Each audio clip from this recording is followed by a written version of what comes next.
നമുക്കെല്ലാവർക്കും ഒന്ന് പ്രാർത്ഥിക്കാം. പരിശുദ്ധ അമ്മേ, അമ്മയുടെ മാധ്യസ്ഥം വഴിയായി വിശുദ്ധ പത്രോസ് ലീഹായെ ധ്യാനിക്കുന്ന ഈ സമയം അദ്ദേഹത്തിൻ്റെ ജീവിതം ഞങ്ങളുടെ മുമ്പിൽ ഒരു വലിയൊരു മാതൃകയും ആശ്വാസവും ശക്തിയും ഒക്കെ ആയി അമ്മ ഞങ്ങൾക്ക് വരച്ചു കാട്ടണമേ, അങ്ങനെ ഞങ്ങൾക്ക് തെളിയിച്ചു തരണമേ എന്ന് പ്രാർത്ഥിക്കുകയാണ്. നന്മ നിറഞ്ഞ മറിയമേ സ്വസ്തി, കർത്താവ് അങ്ങയോടുകൂടെ സ്ത്രീകളിൽ അങ്ങ് അനുഗ്രഹിക്കപ്പെട്ടവളാകുന്നു. അങ്ങയുടെ ഉദരത്തിൽ ഫലമായ ഈശോ അനുഗ്രഹിക്കപ്പെട്ടവനാകുന്നു. പരിശുദ്ധ മറിയമേ തമ്പുരാൻ്റെ അമ്മേ, പാപികളായ ഞങ്ങൾക്ക് വേണ്ടി ഇപ്പോഴും ഞങ്ങളുടെ മരണസമയത്ത് തമ്പുരാനോട് അപേക്ഷിച്ചു കൊള്ളണമേ. ആമേൻ. ഈശോ മിശിഹായ്ക്ക് സ്തുതിയായിരിക്കട്ടെ. നമുക്കൊരു നിമിഷം ഒന്ന് കർത്താവിനെ ഒന്ന് സ്തുതിച്ച് പ്രാർത്ഥിക്കാം. ഹല്ലേലൂയ, യേശുവേ നന്ദി, യേശുവേ ആരാധന, യേശുവേ മഹത്വം. ഹല്ലേലൂയ. വിശുദ്ധ പത്രോസ് ലീഹായെ അങ്ങയുടെ പ്രത്യേക മാധ്യസ്ഥ ഈ സമയം ഞങ്ങൾക്ക് തരണമേ. അങ്ങ് ഞങ്ങളെ ആശ്വസിപ്പിക്കണമേ. ഈശോയുടെ പ്രിയപ്പെട്ട ശിഷ്യനായ അങ്ങ് ഞങ്ങൾക്ക് വേണ്ടി മാധ്യസ്ഥം വഹിക്കണമേ. ഞങ്ങളുടെ ജീവിതവും അങ്ങയെപ്പോലെ തന്നെ വീഴ്ച താഴ്ചകളിലൂടെയൊക്കെ കടന്നു പോകുന്ന ജീവിതമാണ്. വിശുദ്ധ സ്ലീഹായുടെ പ്രത്യേക മാധ്യസ്ഥ ഈ സമയം ഞങ്ങളുടെ മേൽ ഉണ്ടാകണമേ. ഹല്ലേലൂയ. യേശുവേ നന്ദി, യേശുവേ സ്തുതി, യേശുവേ ആരാധന. പ്രിയമുള്ള സഹോദരങ്ങളെ, പത്രോസിനെ പോലെ ഒരു ശിഷ്യനില്ല കർത്താവിന്. കാരണം എന്താണെന്ന് വെച്ച് കഴിഞ്ഞാൽ പത്രോസ് ലീഗ ഒരു നിമിഷം കർത്താവിനെ അങ്ങ് ഏറ്റുപറയും, അടുത്ത നിമിഷം അങ്ങ് തള്ളിയും പറയും. ഈ ഒരു രീതി പത്രോസ് ലീഗയിൽ നമ്മൾ കാണുന്നുണ്ട്. മത്തായിയുടെ സുവിശേഷം 16-ാമത്തെ അധ്യായത്തിൽ ഞാൻ ആരെന്നാണ് ജനങ്ങൾ പറയുന്നത്, ഞാൻ ആരെന്നാണ് നിങ്ങൾ പറയുന്നതെന്ന് ചോദിച്ചപ്പോൾ ചാടി വീണ് പത്രോസ് ലീഗ പറഞ്ഞു, നീ ജീവിക്കുന്ന ദൈവത്തിൻ്റെ പുത്രനായ ക്രിസ്തുവാണ്. ഭയങ്കരമായിട്ടുള്ളൊരു പ്രൊക്ലമേഷൻ. ദൈവമാണ് ക്രിസ്തുവാണ്, ദൈവമാണ് ക്രിസ്തു എന്ന് പറയുന്ന മനോഹരമായിട്ടുള്ള ഭാഗം. തൊട്ടടുത്ത നിമിഷത്തിൽ നിനക്കിത് സംഭവിക്കാതിരിക്കട്ടെ എന്ന് പറഞ്ഞ് കർത്താവിൻ്റെ പദ്ധതിക്ക് മുമ്പിൽ വിഘാതം നിൽക്കുകയും ചെയ്തു. അപ്പോൾ കർത്താവ് അവനെ വിളിച്ചു. ആദ്യം വിളിച്ചത് എന്തെന്ന മാംസരക്തങ്ങളല്ല, ശിമയോനെ സ്വർഗസ്ഥനായ പിതാവാണ് നിനക്കിത് വെളിപ്പെടുത്തി തന്നത്. തൊട്ടടുത്ത നിമിഷത്തിൽ വിളിച്ചത് തന്നെ സാത്താനെ നീ ദൂരെ പോവുക. ഇത് പത്രോസിൻ്റെ ജീവിതത്തിൽ കാണുന്ന ഈ ഗ്രാഫ് ഉണ്ടല്ലോ, എനിക്ക് പലപ്പോഴും തോന്നുകയാണ് എൻ്റെ പ്രിയമുള്ള സഹോദരങ്ങളെ, അത് നമ്മുടെ ജീവിതത്തിൻ്റെ ഒരു ഗ്രാഫാണ്. ഒരു നിമിഷം ദൈവത്തിൽ അങ്ങ് ശക്തമായി നിൽക്കുന്നു, പിന്നെ പെട്ടെന്ന് അങ്ങ് വീണു പോകുന്നു. ദൈവത്തിൻ്റെ പദ്ധതി ശക്തമായിട്ട് തിരിച്ചറിയുന്നു, തൊട്ടടുത്ത നിമിഷം പദ്ധതി എന്താണെന്ന് ചിന്തിക്കുന്നു പോലുമില്ല. അപ്പോൾ പത്രോസ് ലീഗ നമ്മുടെ മുമ്പിൽ ഒരു ആശ്വാസ കേന്ദ്രമായിട്ട് ഇങ്ങനെ നിൽക്കുകയാണ്. ദൈവം തന്നിരിക്കുകയാണ് ആ മനുഷ്യനെ നമുക്ക് വേണ്ടിയിട്ട്. ആരുപേക്ഷിച്ചാലും ഞാൻ നിന്നെ ഉപേക്ഷിക്കില്ല, അതാണ് പത്രോസ് ലീഗ പറഞ്ഞ കാര്യം. ആരുപേക്ഷിച്ചാലും ഞാൻ നിന്നെ ഉപേക്ഷിക്കില്ല എന്ന് പറഞ്ഞ പത്രോസ് ലീഗ എന്ത് ചെയ്തു?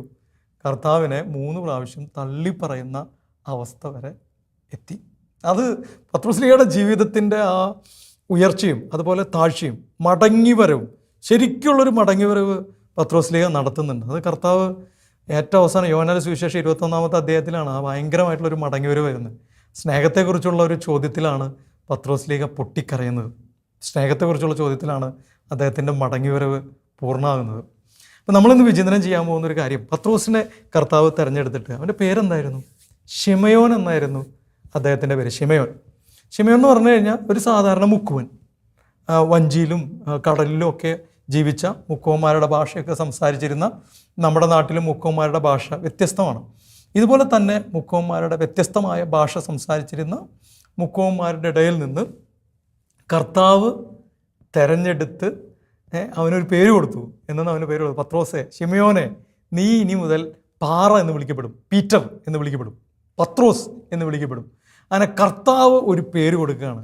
അന്ന് മുതൽ ശിമയോൻ്റെ പേരെന്തായി? ശിമയോൻ പത്രോസ് എന്നായി. അപ്പം 2 കാര്യങ്ങൾ പത്രോസിൻ്റെ ഇടയിൽ ഇങ്ങനെ നിൽക്കും. ഒന്നാമത്തെ കാര്യം എന്താണെന്ന് വെച്ച് കഴിഞ്ഞാൽ, ശിമയോൻ തൻ്റെ ഏത് ബാക്ക്ഗ്രൗണ്ടിൽ നിന്ന് ഞാൻ വന്നോ ആ സ്വഭാവത്തിൻ്റെ പ്രത്യേകതകളെല്ലാം, എടുത്തുചാട്ടം, അങ്ങനെയുള്ള കുറേ പ്രത്യേകതകൾ ഈ മനുഷ്യനുണ്ട്. ഭയങ്കര പൊരിഞ്ഞ സ്നേഹം, തൊട്ടടുത്ത നിമിഷത്തിൽ അത് ആലോചിക്കാതെയുള്ള പെരുമാറ്റം, ഇതൊക്കെ അദ്ദേഹത്തിൻ്റെ ജീവിതത്തിലുണ്ട്. ഭയങ്കര സ്നേഹമാണ് ഈശോയുടെ അടുത്ത്. ഇതൊക്കെ ഉള്ള ശിമയോൻ. പത്രോസോ പാറ എന്ന് പറഞ്ഞു കഴിഞ്ഞാൽ ചാഞ്ചാടാത്ത സ്വഭാവം, ഒരൊറ്റ തീരുമാനം, ഭയങ്കര പവർ, ഒരാൾക്കും തോൽപ്പിക്കാൻ പറ്റില്ല. നരകവാതിലുകൾ നിനക്കെതിരായി പ്രബലപ്പെടുകയില്ല. നരകവാതിലുകൾ നിൻ്റെ മേലാണ് ഞാൻ എൻ്റെ സഭയെ സ്ഥാപിക്കുന്നത്, നിൻ്റെ മേലാണ് പത്രോസെ. ഒരാളുടെ മേലാണ് ഈശോ സഭ സ്ഥാപിച്ചത്, അല്ലാതെ കുറേ ആൾക്കാരുടെ മേലല്ല. ഒറ്റ ആൾ, പത്രോസെ നീ പാറയാണ്, ആ പാറമേൽ ഞാൻ എൻ്റെ പള്ളി പണിയും. അതുകൊണ്ട് ഫ്രാൻസിസ് മാർപ്പാപ്പയുടെ സ്ഥാനം, സഭയിൽ മാർപ്പാപ്പയുടെ സ്ഥാനം അനന്യമാണ്. ഒരുപാട് ശിഷ്യന്മാർ ഈശോയ്ക്കുണ്ട്, 12 പേരുണ്ട്. അവരുടെ മേലൊക്കെയാണ് കർത്താവ് പള്ളി പണിത് ഉയർത്തിയത്. ശരിയാണ്, തോമസ് ലീഹ വന്ന് 7 പള്ളി ഇവിടെ സ്ഥാപിച്ചു. പക്ഷേ ഈ പള്ളികളുടെ എല്ലാ പള്ളികളുടെയും അടിയിൽ കിടക്കുന്ന പള്ളി അല്ലെങ്കിൽ പാറ അത് പത്രോസാണ്. യൂണിഫൈ ചെയ്യുന്ന പാറ പത്രോസാണ്. അതുകൊണ്ട് പത്രോസിൻ്റെ പിൻഗാമികളെയൊക്കെ നമ്മൾ ഇന്നും ശക്തമായി ബഹുമാനിക്കണം. ഇത് പാറയാണ്. അപ്പം 2 കാര്യങ്ങൾ പത്രോസിൽ ഇങ്ങനെ സംഘർഷം പോലെ നിൽക്കുകയാണ്. ഒന്ന് പത്രോസിൻ്റെ സ്വഭാവം, 2 ദൈവം വിളിച്ച് ഏൽപ്പിച്ച് എല്ലാറ്റിനും ഒരു ശക്തി കൊടുത്ത് കൃപ കൊടുത്ത് പത്രോസിന് ഒരുക്കിയത്. ഇത് 2 വിട്ടുപോകുന്നില്ല. ശിമയോൻ പത്രോസ്. അപ്പം ഞാൻ കർത്താവ് എന്നെ വിളിച്ചു തിരഞ്ഞെടുത്തു എന്ന് വിചാരിച്ച് ഞാൻ കംപ്ലീറ്റ് അങ്ങ് മാറിപ്പോയെന്ന് ആരും വിചാരിക്കരുത്. എനിക്ക് ഒരു കൃപ കൂടി കിട്ടി. പക്ഷേ പഴയത് ചില പ്രശ്നങ്ങൾ അവിടെ നിൽക്കുന്നുണ്ട്. പൗലോസ് ലീഹ എങ്ങനെ പറഞ്ഞില്ല എൻ്റെ പ്രിയമുള്ള സഹോദരങ്ങൾ, എനിക്കൊരു മുള്ള് നൽകപ്പെട്ടിരിക്കുന്നു. കൊരിന്ത്യർക്ക് എഴുതിയ 2-ാം ലേഖനം 12-ാമത്തെ അധ്യായത്തിൽ പറയാം, എൻ്റെ ബലഹീനതകൾ, എനിക്കൊരു കുറവ്, ഒരു മുള്ള് ഇങ്ങനെ കിടക്കുക. 3-ാം സ്വർഗം വരെ ഉയർത്തപ്പെട്ട ആളാണ്, അദ്ദേഹത്തിന് ഒരു മുള്ള അവിടെ കിടക്കുക. അപ്പോൾ പത്രോസ് എന്ന് പറയുന്ന ആൾ നമ്മൾ മുമ്പിൽ വരച്ച കാട്ടുന്ന ഒരു കാര്യം എന്നാണെന്നറിയാമോ? ശിമയോൻ പത്രോസ്. എൻ്റെ ജീവിതത്തിൽ ഒരു മാനുഷികമായിട്ടുള്ള എൻ്റെ വീഴ്ചകളും ബലഹീനതകളും ഉണ്ട്. എന്നാൽ അതോടൊപ്പം തന്നെ ആ ബലഹീനതകളിൽ എന്നെ സഹായിക്കുന്ന ദൈവികമായ കരമുണ്ട്. അതുകൊണ്ട് കർത്താവ് ഇങ്ങനെ പറഞ്ഞത്, നിൻ്റെ ബലഹീനതയിലാണ് എൻ്റെ ശക്തി പ്രകടമാകുന്നത് എന്ന് വിശുദ്ധ പൗലോസ് ലീഹായുടെ അടുത്ത് കൊരിന്ത്യർക്ക് 2-ാം ലേഖനത്തിൽ തന്നെ 12-ാമത്തെ അധ്യായത്തിൽ കർത്താവ് പറയുന്നത്.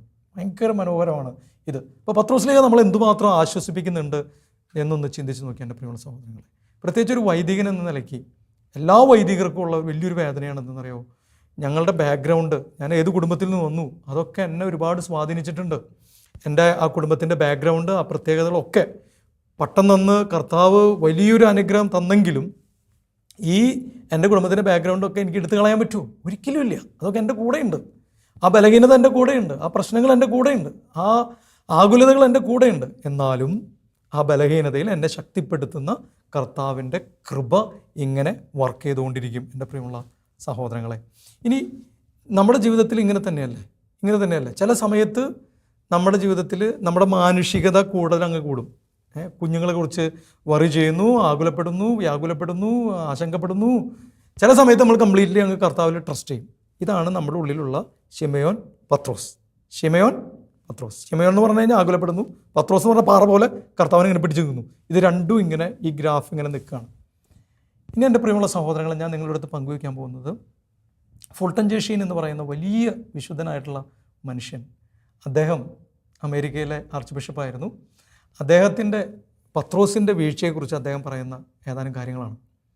4 ചവിട്ടുപടികളാണ് പത്രോസിൻ്റെ വീഴ്ചയുടെ 4 ചവിട്ടുപടികളുണ്ടെന്ന് പറയുന്നത്. ഇത് നമുക്കുണ്ടാവും. ഈ ചവിട്ടുപടികൾ നമ്മുടെയും വീഴ്ചയിലേക്കുള്ള ചവിട്ടുപടികളാണ്, താഴേക്കുള്ള ചവിട്ടുപടികളാണ് കേട്ടോ. 1-ാമത്തെ ചവിട്ടുപടി എന്തായിരുന്നു അറിയാമോ? നമ്മൾ കത്തോലിക്കരാണ്, എല്ലാമാണ്, ഞായറാഴ്ച കുർബാനയ്ക്ക് പോകുന്നവരാണ്, കൊന്തയില്ലെന്നവരാണ്. പക്ഷേ നിങ്ങളിനി ശ്രദ്ധിക്കണം അച്ഛൻ പറയുന്നത്.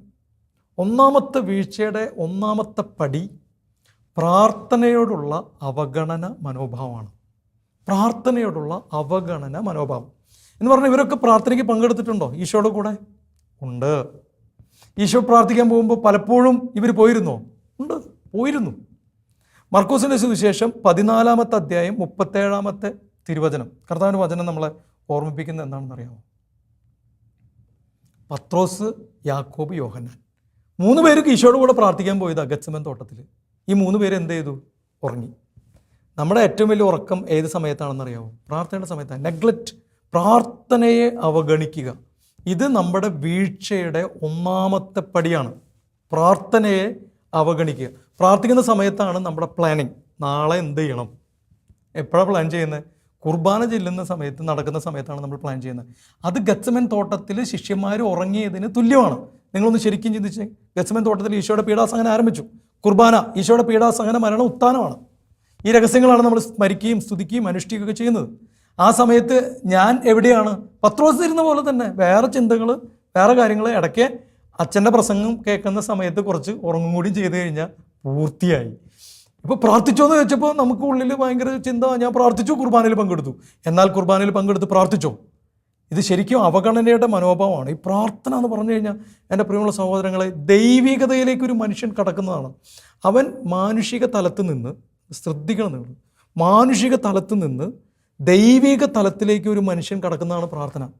ഇങ്ങനെ വിചാരിക്കുക, ഈ ലോകത്തെ എല്ലാ കാര്യങ്ങളും കൺട്രോൾ ചെയ്യുന്ന ഒരു ഒരു റൂമുണ്ടെന്ന് വിചാരിക്കുക, ഒരു കൺട്രോളിങ് റൂം, ഈ ലോകത്തെ എല്ലാ കാര്യങ്ങളും കൺട്രോൾ ചെയ്യുന്ന, ഈ പ്രപഞ്ചത്തെ മുഴുവൻ കൺട്രോൾ ചെയ്യുന്ന ഒരു കൺട്രോളിങ് റൂം ഉണ്ടെന്ന് വെറുതെ വിചാരിക്കും മനസ്സിൽ. പ്രാർത്ഥന വഴി എന്താ സംഭവിക്കണമെന്ന് അറിയാവോ? ഞാൻ ആ റൂമിലേക്ക് കടക്കുകയാണ് ചെയ്യുന്നത്. അത് അത്രയും പ്രധാനപ്പെട്ട ഒരു കാര്യമാണ് ഈ പ്രാർത്ഥന എന്ന് പറഞ്ഞു കഴിഞ്ഞാൽ. അത്രയും പ്രധാനമാണ്. ഈ ലോകം മുഴുവൻ കൺട്രോൾ ചെയ്യുന്ന ദൈവത്തിൻ്റെ ഹൃദയത്തിലേക്ക് കടക്കുന്നതാണ് പ്രാർത്ഥന. എൻ്റെ ഹൃദയം ദൈവത്തിൻ്റെ ഹൃദയത്തിലേക്ക്, ഈ ലോകത്തെ മുഴുവൻ നിയന്ത്രിക്കുന്ന ദൈവത്തിൻ്റെ ഹൃദയത്തിലേക്ക് കടക്കുന്നതാണ്, ഉറങ്ങുന്നതല്ല. അപ്പോൾ ശരിക്കും ദൈവത്തിൻ്റെ സാന്നിധ്യം അങ്ങ് പോയി. അപ്പോൾ ഈ മനുഷ്യൻ വിചാരിച്ചുകൊണ്ടിരിക്കുന്നത് എന്നാണെന്നറിയാമോ? ഞാൻ പ്രാർത്ഥിച്ചു, കുർബാനയിൽ പങ്കെടുത്തു, അവൻ്റെ മനോഭാവം എന്നാ? കുർബാനയിൽ കറക്റ്റ് ടൈമിനാണോ വന്നത്? ആഗ്രഹത്തോടെയാണോ വന്നത്? ഓടി എൻ്റെ കർത്താവിനെ കാണണമെന്നുള്ള ആഗ്രഹത്തോടെയാണോ വന്നത്? ഈ റൂമിലേക്ക് കിടക്കുന്ന പോലെ, കർത്താവിൻ്റെ ഹൃദയത്തിലേക്ക് കിടക്കുന്ന പോലെ അങ്ങ് കടന്നങ്ങ് ചെന്നോ അവൻ്റെ ഈ പ്രാർത്ഥനയുടെ സമയത്ത്? ഇതൊക്കെ വളരെ പ്രധാനപ്പെട്ട ചോദ്യങ്ങളാണ് എൻ്റെ പ്രിയമുള്ള സഹോദരങ്ങളെ. പത്രോസ് ലീഹയുടെ വീഴ്ചയുടെ ആദ്യത്തെ പടി അവൻ പ്രാർത്ഥനയെ അവഗണിച്ചു എന്നുള്ളതാണ്. ഉറങ്ങി. ചില ആൾക്കാർ രാവിലെ നേരത്തെ എഴുന്നേൽക്കണം എന്നൊക്കെ പറയും. നേരത്തെ എഴുന്നേൽക്കും, എന്നിട്ട് അവർ വിചാരിക്കും കിടന്ന് പ്രാർത്ഥിക്കാം.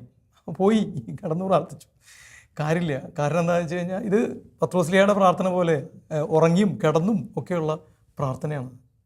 രണ്ടാമത്തെ ഇങ്ങനെ പ്രാർത്ഥനയെ അവഗണിച്ചു കഴിഞ്ഞാൽ രണ്ടാമത്തെ സ്റ്റെപ്പിലേക്ക് വീഴും, താഴ്ചയിലേക്ക്. രണ്ടാമത്തെ വീഴ്ചയുടെ രണ്ടാമത്തെ പടി അതെന്താണെന്നറിയാവോ? വളരെ രസകരമായിട്ട് നമുക്ക് തോന്നും. അതായത് പ്രാർത്ഥനയ്ക്ക് പകരം പ്രവൃത്തികളെ കൊണ്ട് നിറയ്ക്കുന്ന പരിപാടിയാണ് രണ്ടാമത്തെ പടി. പ്രാർത്ഥനയ്ക്ക് പകരം, ഈ പ്രാർത്ഥന വേണ്ട, അതിന് പകരം എന്തെങ്കിലും നല്ല കാര്യങ്ങൾ ചെയ്യാം.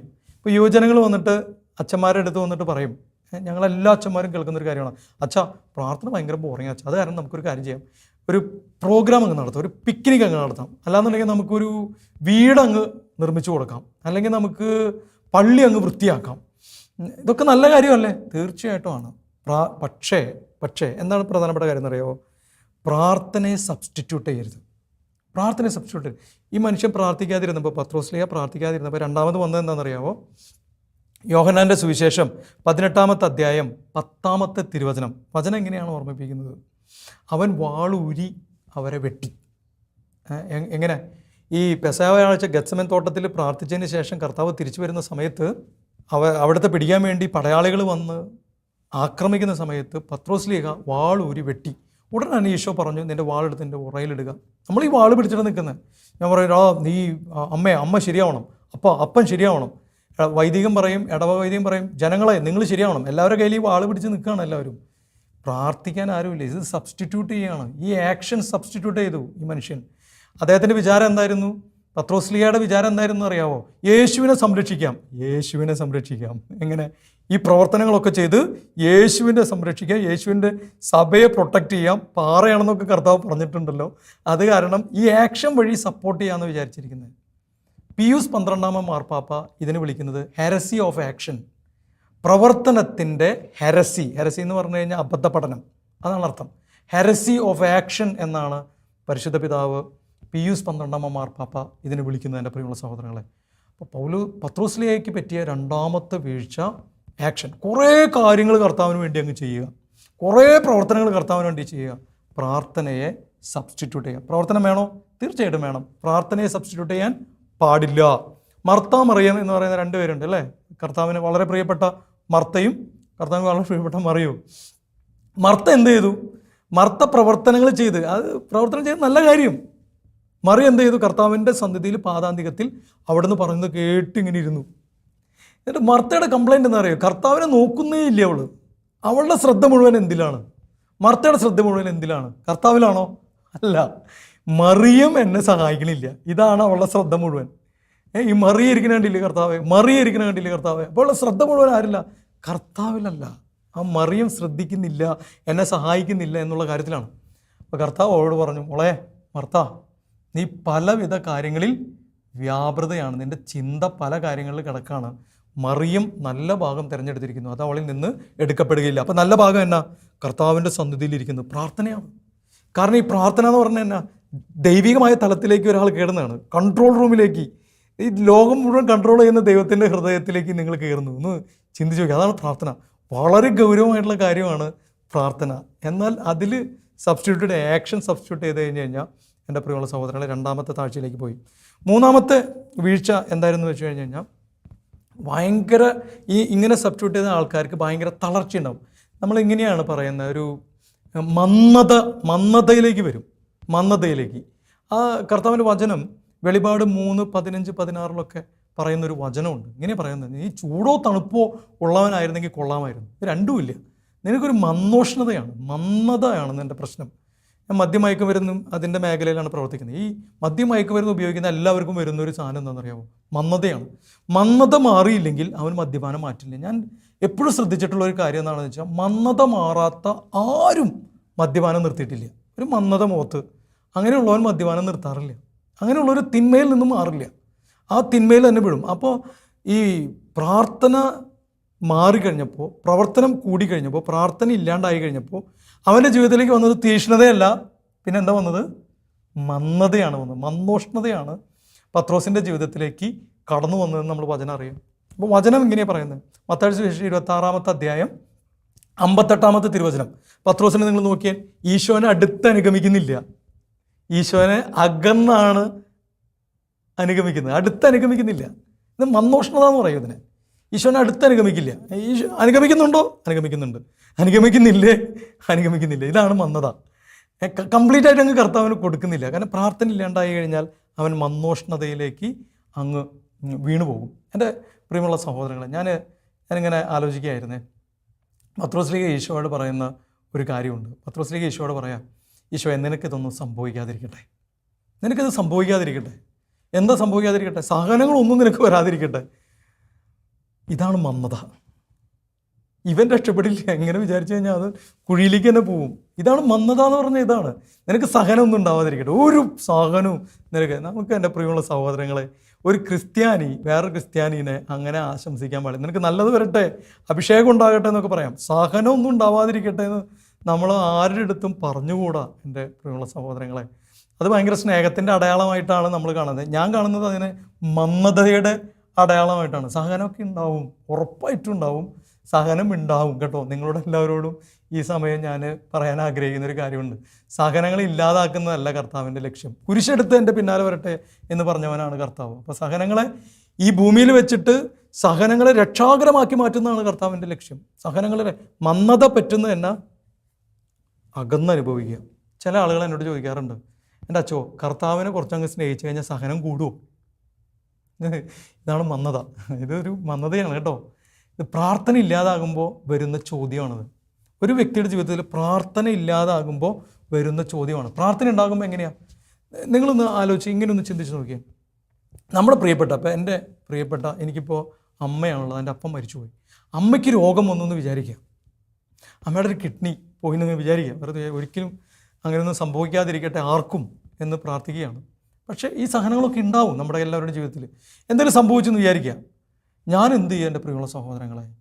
ഞാൻ അടുത്ത് അനുഗമിക്കുകയോ അനുഗമിക്കുമോ?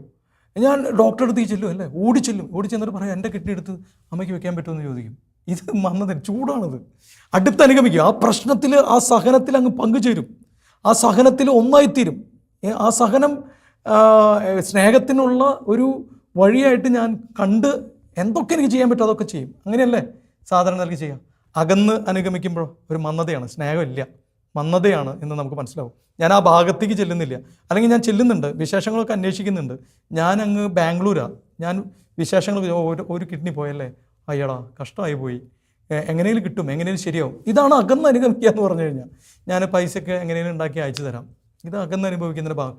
എൻ്റെ പ്രിയമുള്ള സഹോദരങ്ങളെ, മന്ദത ഭയങ്കരമായിട്ടുള്ളൊരു ത്യാഗം വേണ്ട, സഹനം വേണ്ട എന്നുള്ള ചിന്ത. കർത്താവ് അവനെ വിളിച്ചു, സാത്താനെ നീ ദൂരെ പോകും. മന്ദത ഭയങ്കര വലിയൊരു തകർച്ചയാണ്. നാലാമത്തെ വീഴ്ച, ഭയങ്കരമായ അവസാനത്തെ വീഴ്ച എന്താണെന്നറിയാമോ? ഈ ലോകം തരുന്ന സുഖവും വികാരങ്ങളും ഈ ലോകം തരുന്ന സന്തോഷങ്ങളിലേക്കും അങ്ങ് വീഴുക. അപ്പോൾ പ്രാർത്ഥനയിലെ ഏറ്റവും അവസാനത്തെ വീഴ്ച എന്നാ? ലോകം മാത്രമേ ഉള്ളൂ എന്നുള്ളൊരു വിചാരത്തിലേക്ക് ഒരാൾ എത്തുക. അത് പത്രോസ് അങ്ങനെ എത്തിപ്പോയി. പത്രോസ് അകന്ന് അനുഗമിച്ച് കഴിഞ്ഞപ്പോൾ നമ്മൾ വചനത്തിൽ മർക്കോസ് സുവിശേഷം 14-ാം അധ്യായം 59-ാമത്തെ തിരുവചനം, ആ പരിചാരികമാരുടെ അടുത്ത് അവനെങ്ങനെ സംസാരിച്ച് ഇങ്ങനെ നിൽക്കുക. അവന് സംസാരിക്കേണ്ട ആവശ്യമുണ്ടോ? പരിചാരകന്മാരുടെ അടുത്ത് സംസാരിച്ച് സമയം കളയേണ്ട ആവശ്യമുണ്ടോ? അവിടെ ഇരുന്ന് ചൂട് കായേണ്ട ആവശ്യമുണ്ടോ? നിങ്ങൾ ചിന്തിച്ചാൽ ആര് വിട്ടാലും ആര് ഉപേക്ഷിച്ചാലും ഞാൻ നിന്നെ വിടില്ല, ഉപേക്ഷിക്കില്ല, ഞാൻ നിന്നെ അനുഗമിക്കുമെന്ന് പറഞ്ഞ ആള് കർത്താവ് കുരിശുമായിട്ട് അങ്ങ് പോകുമ്പോൾ അവിടെ കിടക്കുക, അവിടെ ചൂടും ഇതൊക്കെ. ലോകത്തിൻ്റെ സുഖവും സന്തോഷവും വികാരങ്ങളും വിചാരങ്ങളും ഒക്കെ പത്രോസിൻ്റെ വീഴ്ചയുടെ പൂർണ്ണമാണ്. നമ്മുടെ വീഴ്ച ഇതുപോലെ തന്നെ പൂർണ്ണാവൻ്റെ പ്രിയമുള്ള സഹോദരൻ. ഇതൊരു വീഴ്ചയായിട്ട് തോന്നുന്നുണ്ടോ എന്നുള്ളതാണ് വേറെ പ്രശ്നം. ഈ ലോകത്തിൻ്റെ വലിയൊരു കാര്യം എന്താണെന്നറിയാമോ? ഇതൊരു വീഴ്ചയായിട്ട് ആരും തോന്നി, ഇത് നിനക്കിതാണ് നല്ലത് അതുകൊണ്ട് നീ ഇത് ചെയ്യുക എന്ന് പറയുന്ന ഒരു ലോകമാണിത്. ഇതൊരു വീഴ്ചയായിട്ട് പോലും തോന്നാത്ത വിധത്തിൽ നമ്മുടെ ചിന്താഗതികളൊക്കെ മാറിപ്പോയി തുടങ്ങി. പക്ഷേ കർത്താവിനെ അടുത്ത് അനുഗമിക്കുന്നവർക്ക് വേണ്ടിയാണ് ഞാനിത് പറയുന്നത്. എൻ്റെ പ്രിയമുള്ള സഹോദരങ്ങളെ, കർത്താവിനെ അടുത്ത് അനുഗമിക്കുന്നവർ മാത്രമേ ഇത് മനസ്സിലാവൂ, വേറൊരാൾക്കും മനസ്സിലാവുമെന്ന് എനിക്ക് തോന്നുന്നില്ല. ഇത് ഏറ്റവും വലിയ വീഴ്ചയാണ് പത്രോസ് അങ്ങനെ വീണ് കിടക്കുക. ആ സമയത്ത് കോഴി കൂവി. ഇനി നിങ്ങൾ ശ്രദ്ധിക്കണേ, പത്രോസിൻ്റെ തിരിച്ചുവരവിൻ്റെ ആദ്യത്തെ പടി എന്ന് പറഞ്ഞു കഴിഞ്ഞാൽ യേശുവിൻ്റെ നോട്ടമാണ്. യേശുവിൻ്റെ ഒറ്റ നോട്ടം. യേശു അങ്ങ് പത്രോസിനെ അങ്ങ് ഒറ്റ നോട്ടം അങ്ങ് നോക്കുകയാണ്. അതോടുകൂടി കംപ്ലീറ്റ് അങ്ങ് ട്രാൻസ്ഫോം ചെയ്യുക. യേശുവിൻ്റെ നോട്ടമാണ് എപ്പോഴും ആദ്യത്തെ പടി, അല്ലാണ്ട് അവസാനമല്ല യേശു നോക്കണത്. ആദ്യത്തെ കാര്യം യേശു ഇങ്ങനെ നോക്കുകയാണ്. ആ നോക്കുന്നതോട് കൂടിയിട്ട് പത്രോസിൻ്റെ ഹൃദയം അങ്ങ് തകർന്നു, അലിഞ്ഞുപോയി. എനിക്ക് തെറ്റിപ്പോയി എൻ്റെ കർത്താവേ എന്ന് പറഞ്ഞ് പൊട്ടിക്കരയാണ് പത്രോസ്. ഇതാണ് പത്രോസിൻ്റെ തിരിച്ചുവരവിൻ്റെ അവസാനം. കർത്താവ് അവനോട് ചോദിക്കുക, തിരിച്ചുവരവ് പൂർണ്ണമാകുന്നത് പത്രോസേ, ഇവരെക്കാൾ അധികമായി, ഈ ലോകത്തിൻ്റെ സുഖങ്ങളേക്കാൾ അധികമായി, അകന്ന് അനുഗമിക്കുന്നതിനേക്കാൾ അധികമായി, പ്രാർത്ഥന സബ്സ്റ്റിറ്റ്യൂട്ട് ചെയ്യുന്നതിന് അധികമായി, പ്രാർത്ഥന നെഗ്ലക്റ്റ് ചെയ്ത് ഈ ദൈവികമായ തലത്തിലേക്ക് കയറുന്ന അങ്ങനെയുള്ള കയറാതിരിക്കുന്ന നിൻ്റെ അവസ്ഥയ്ക്ക് അതിനൊക്കെ ഉപരിയായി എൻ്റെ പത്രോസേ, നിനക്ക് എന്നോട് ശരിക്കും സ്നേഹമുണ്ടോടാ? അതോ നീ ശിമയോനായിട്ട് മാനുഷികതയിൽ ജീവിക്കാനായിട്ടാണോ പോണത്? കർത്താവിൻ്റെ ആ ചോദ്യത്തിന് മുമ്പിൽ പത്രോസ് നിൽക്കുകയാണ്, കരയാണ്. കർത്താവ്, എനിക്ക് തെറ്റിപ്പോയി, ഞാൻ നിന്നെ സ്നേഹിച്ചു, പക്ഷേ അനേക കാര്യങ്ങളിൽ ഒരാളായിട്ടാണ് ഞാൻ നിന്നെ സ്നേഹിച്ചത്. ഇന്ന് ഞാനത് മാറ്റാണ് കർത്താവേ, നീ എനിക്ക് കൃപ തരണം, ഞാനത് മാറ്റാണ്. ഈ ലോകത്തിൽ ഒന്നും സ്നേഹിക്കുന്ന പോലെ, എൻ്റെ അപ്പനെയോ അമ്മയോ മാതാപിതാക്കളെയോ മക്കളെയോ വയലുകളെയോ ഒന്നുമല്ല, അതിനേക്കാൾ ഉപരിയായി അവരെ സ്നേഹിക്കുന്ന പോലെയല്ല നിന്നെ ഞാൻ പൂർണ്ണ ഹൃദയത്തോടെ, പൂർണ്ണ ആത്മാവോടെ, പൂർണ്ണ മനസ്സോടെ, പൂർണ്ണ ശക്തിയോടെ സ്നേഹിക്കുന്നു. ഇതൊറ്റ ഉത്തരത്തിൽ എൻ്റെ പ്രിയമുള്ള സഹോദരങ്ങളെ പത്രോസ് തിരിച്ചുവരാണ്. ഭയങ്കരമായിട്ടുള്ളൊരു തിരിച്ചുവരവ് പത്രോസ് നടത്താണ്. സ്വർഗ്ഗം അങ്ങ് സന്തോഷിച്ചിട്ടുണ്ടാവും ആ തിരിച്ചുവരവിൽ. ഇതുപോലൊരു തിരിച്ചുവരവ് നമുക്കുണ്ടാവണം നമ്മുടെ വീഴ്ചയിൽ നിന്ന്. ഈ വീഴ്ച എല്ലാവരുടെ ജീവിതത്തിലുള്ളതാണ്. പത്രോസ് വീണ പോലെ എല്ലാവരും വീണിട്ടുണ്ട്. എനിക്ക് തോന്നുന്നില്ല ആരെങ്കിലും വീഴാതിരുന്ന ആരെങ്കിലും ഉണ്ടെന്ന് എനിക്ക് തോന്നുന്നില്ല. എല്ലാവരും ഒരുപക്ഷെ വീണ് കാണണം, അങ്ങനെ വിചാരിക്കുക. എന്നാൽ തിരിച്ചുവരവ് കർത്താവിൻ്റെ ഒരു നോട്ടത്തിൽ നിന്ന് ആരംഭിക്കുന്നു, കർത്താവിൻ്റെ ഒരു ചോദ്യത്തിൽ അവസാനിക്കുന്നു. നീ നിൻ്റെ മക്കളെയും മാതാപിതാക്കളെയും നിൻ്റെ ചൂടിനെയും അതുപോലെയാണോ പത്രോസേ നീ എന്നെയും സ്നേഹിക്കുന്നത്? അത്രേ ഉള്ളൂ നിനക്ക് ഞാൻ.